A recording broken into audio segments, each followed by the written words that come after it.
The execution of King Charles provoked shock and outrage across the three kingdoms and Europe.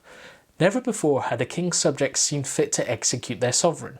The Rump Parliament, encouraged by the army, declared a republic and soon began persecuting anyone they deemed a threat.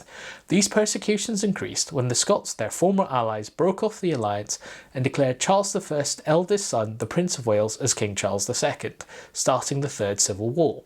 However, this civil war ended in a parliamentarian victory, as well as forcing the royalists to either flee or to hide underground. Charles II himself engaged in a daring escape after the failed Battle of Worcester, which involved hiding in an oak tree whilst parliamentarian forces looked for him and nearly being caught several other times. After 1651, Charles would reside in Paris, Cologne, The Hague and Brussels, plotting his return. Back in the British Isles, Parliament found itself on the pointy edge of the army's sword, as the three kingdoms were united into one entity.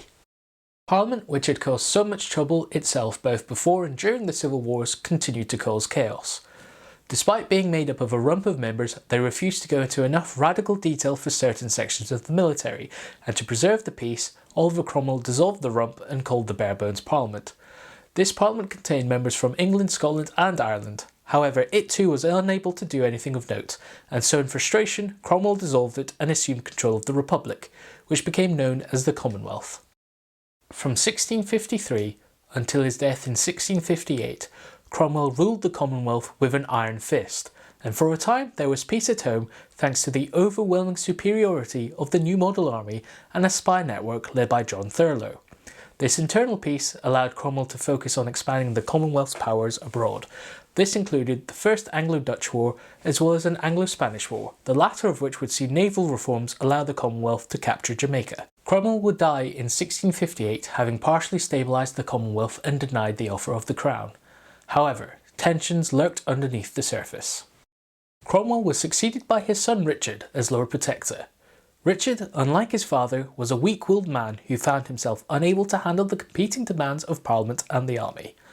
He was eventually forced out of his role by army officers who were determined to enforce their view of society on the Commonwealth.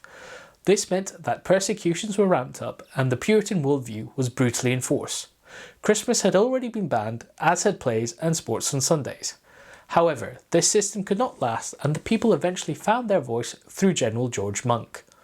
Monk demanded that a fresh parliament be called and that free and fair elections be held. To enforce this, he marched southward with his army, gathering support as he went. Support for the Commonwealth evaporated as Monk approached, and calls for a return of the monarchy grew louder. Monk would heed these calls, and after the Long Parliament had been recalled, an invitation was sent out to Charles II inviting him to retake the throne. After some negotiations, Charles II accepted and arrived in England on his 30th birthday, in 1660. When Charles I was executed, he made a prediction that his people would have more cause to worry from the army than they had ever had to worry from him. He was proven right. The army manhandled Parliament in a way that Charles I had never done.